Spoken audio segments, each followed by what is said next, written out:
Saya ngajak, hei anak-anak Jawa Barat, bangun pagi. Kenapa? Kita sudah jauh tertinggal. Kenapa?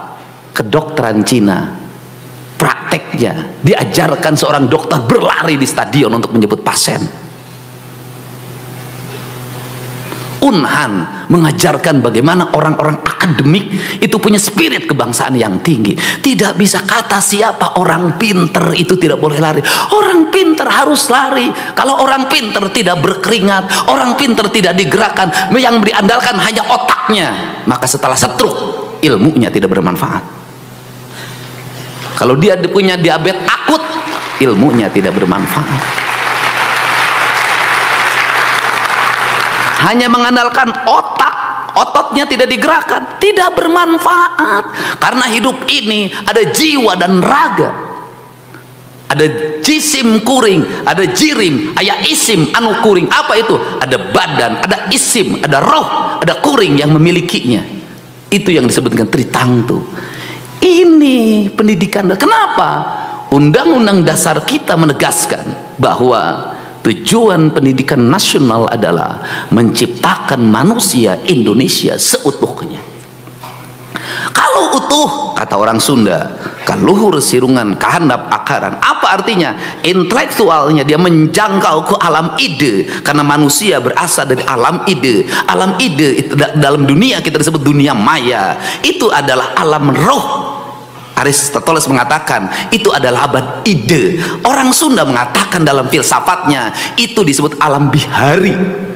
Alam bihari adalah kesetaraan, alam kesamaan. Tidak ada wanita, tidak ada pria, tidak ada pemimpin, tidak ada rakyat. Maka dia ide. Maka di dunia maya demokrasi dibuka. Siapapun bakal dibully, siapapun boleh membuli. Asalkan apa? Didasarkan pada aspek yang objektif, tidak bertentangan dengan undang-undang IT. Setara, nggak boleh marah, harus nerima.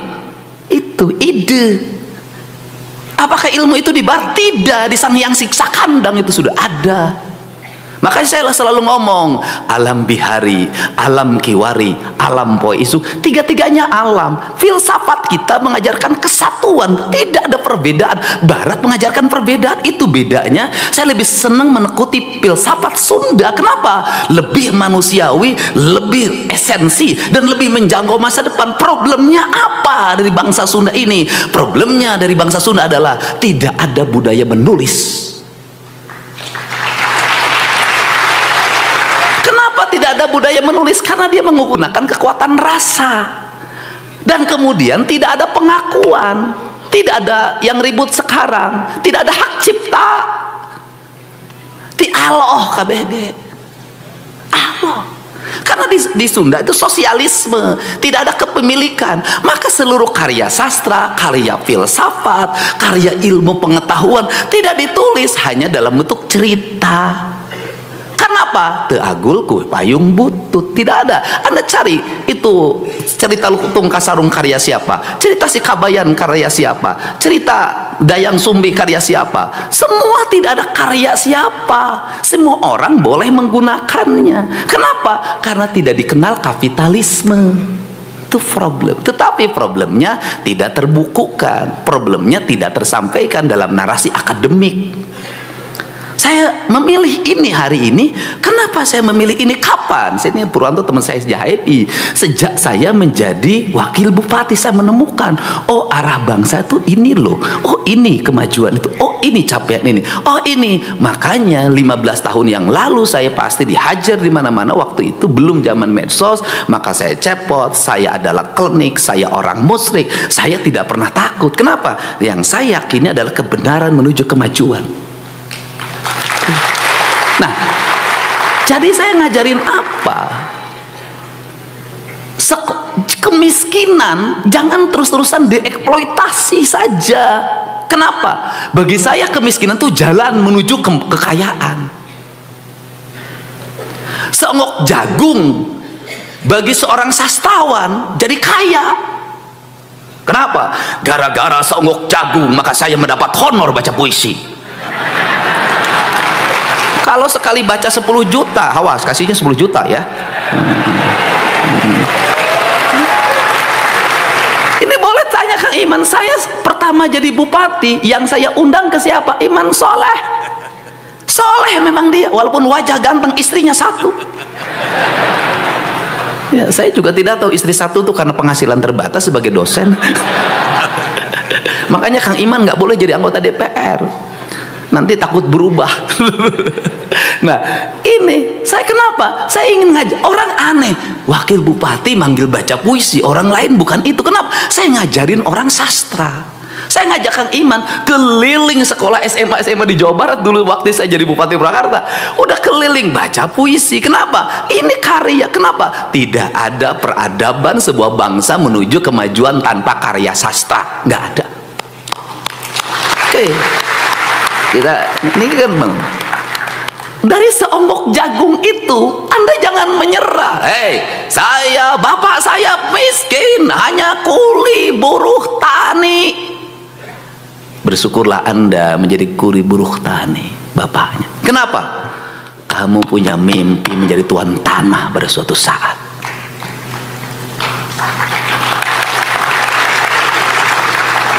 Bapak saya kopral. Berbanggalah menjadi anak kopral. Kamu punya mimpi jadi jenderal. Bapak saya kuli pabrik. Berbanggalah jadi anak kuli pabrik. Kamu jadi pemilik pabrik. Berbanggalah. Kalau saya katakan, kalau Anda miskin, Anda punya kesempatan yang besar untuk menjadi orang kaya. Kenapa? Keadaan akan membawa Anda untuk terbang ke langit. Tidak ada orang yang mental ke atas tanpa tekanan. Tidak ada. Semakin tinggi tekanan, maka semakin tinggi energi yang kita miliki.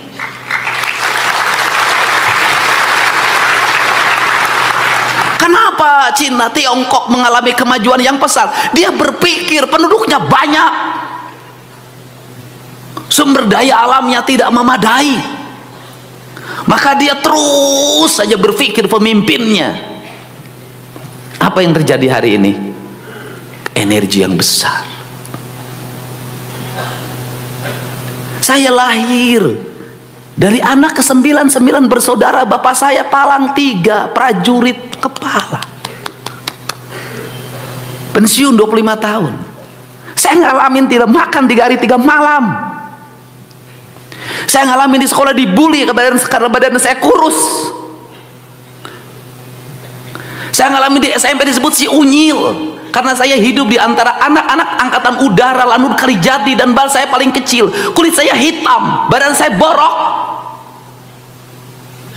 Saya ngalamin ke sekolah menggunakan sepeda, harganya 3.500 rupiah yang saya beli sendiri dari hasil nabung di celengan kaleng. Saya ngalamin ditolak ketika SMA sama Kokom Komariah.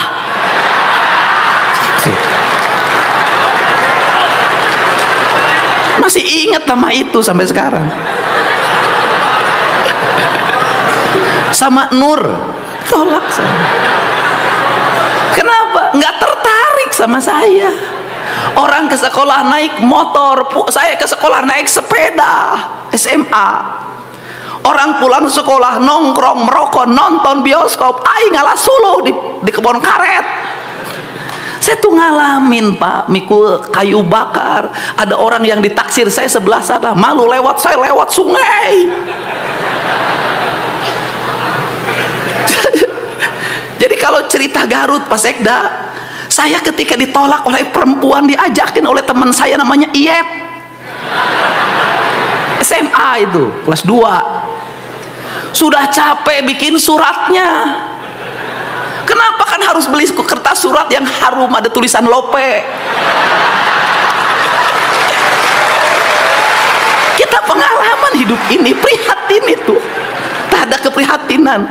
Udah beli itu dan untuk mendapatkan itu saya harus jual kayu bakar. Demi kamu, Komaria. Dan Nur. Itu dan waktu itu harus nulis, aduh saya malam hari jam 12 selesai tahajud dengan harapan diterima. Hujan jatuh, airnya merintik, genteng bocor rumah saya. Tapi aku harus percaya diri. Teruntuk Kokomu Komariah di peraduan.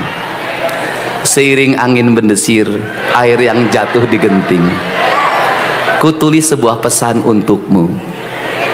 Rindu yang tiada pernah bertemu. Hari selalu ku nanti untuk melihat dirimu walaupun dari jauh. Sastra. Aku mengerti aku ini siapa. Tak layak aku untuk meraihmu. Kulitku yang hitam, badanku yang berbalut getah karet yang selalu kupikul dalam setiap waktu. Tak memungkinkan aku untuk menemuimu yang anak seorang guru agama. Anak guru agama itu. Tapi rasa yang selalu membara ini tak pernah berhenti oleh pikiranku yang terasa putus asa. Kau menerima atau tidak, izinkan aku menyatakan bahwa aku mencintaimu. Laki-laki, bro. Saya nungguin titipin surat lewat temen, diselipin di buku. Nungguin, ada nggak dia nengok ya pulang sekolah? Enggak. Balas enggak. Saya nemuin si Iep tuh. Aing bogo kasih kokom terima tenang. Kita pakai cara lain. Bagaimana? Pakai magic kata dia.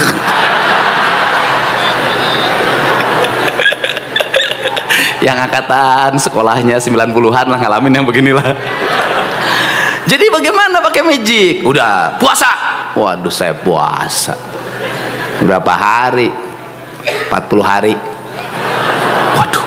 Ya udah demi kokom. Saya puasa 40 hari, Pak. Tamat, nggak coba balas juga. Tingkatin 40 hari. Aku memang ditinggalkan oleh satu wanita, tapi dikejar oleh ribuan wanita.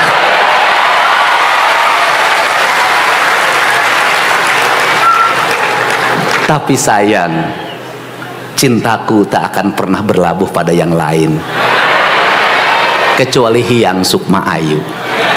Dan sampai hari ini Hyang Sukma Ayu sambil menduk bubuk dada mengatakan, ayah jangan nikah lagi. Kenapa? Ayah punya Hyang.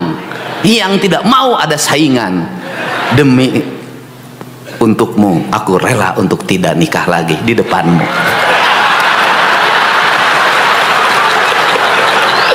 Semangat. Jadi saya tuh ngajarin apa sih anak-anak Jawa Barat itu? Kamu saya keberhasilan saya tidak mengabdi, saya berhasil. Saya ingin menjadi keberhasilan anak-anak Jawa Barat. Saya ingin nanti ada gubernur Jawa Barat setelah saya bernama Udin. Saya ingin ada gubernur yang terlahir dari pemulung, ada gubernur yang terlahir dari buruh tani. Saya gubernur yang terlahir dari tentara, pangkatnya prajurit kepala palang 3, daftar akademi angkatan darat akmil lulus. Kenapa tidak lulus? Berat badannya 47 kg, kurus. Ibu saya atau gimana atau harus jadi tentara. Kata ibu saya, kata bapak, kamu satu-satunya anak bapak yang ke-9 tidak ada penerus yang jadi tentara.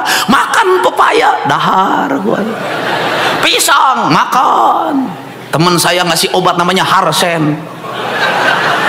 Biar makannya gede, badannya gede, kamu bisa jadi tentara, kan kamu jadi backing saya nanti. Kata teman saya, aduh alhamdulillah saya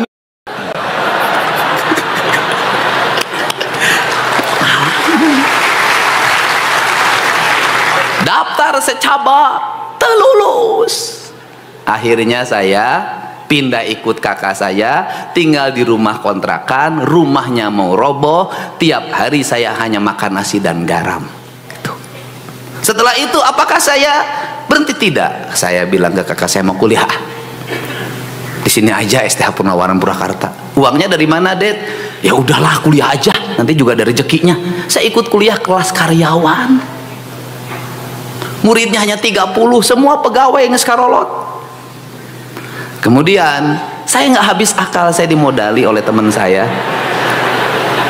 saya dimodali oleh teman saya namanya Galih. Ingat saja sekarang pegawai Pemda Purwakarta. Jadi anak buah saya ketika jadi bupati, saya dikasih uang waktu itu 1 juta. Kemudian saya buka kantin, jualan bala-bala. Di sekolah jualan gehu, lemper.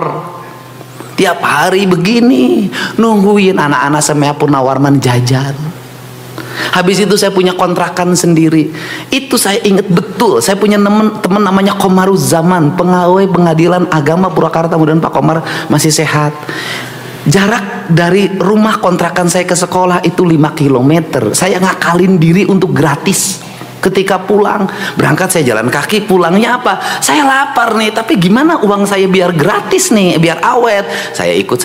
Assalamualaikum warahmatullahi wabarakatuh. Alhamdulillahirrahmanirrahim. Teman-teman semua, tadi kita sudah menyimak ya pidato adem dari Kang Deddy Mulyadi yang mana begitu berkesan di hati ya teman-teman ya. Gak bosan-bosan gitu mendengarkan pidato Kang Deddy. Entah kenapa ya teman-teman. Dan ya senang aja gitu ya mendengar pidato dari Kang Deddy. Terutama ya banyak yang disampaikan tuh yang kita nggak tahu ya teman-teman. Biasanya gubernur pada umumnya nggak seperti itu ya. Kalau pidato ya ini Kang Deddy beda ya teman-teman. Oke teman-teman, semoga sehat selalu dimanapun berada. Terima kasih. Assalamualaikum warahmatullahi wabarakatuh.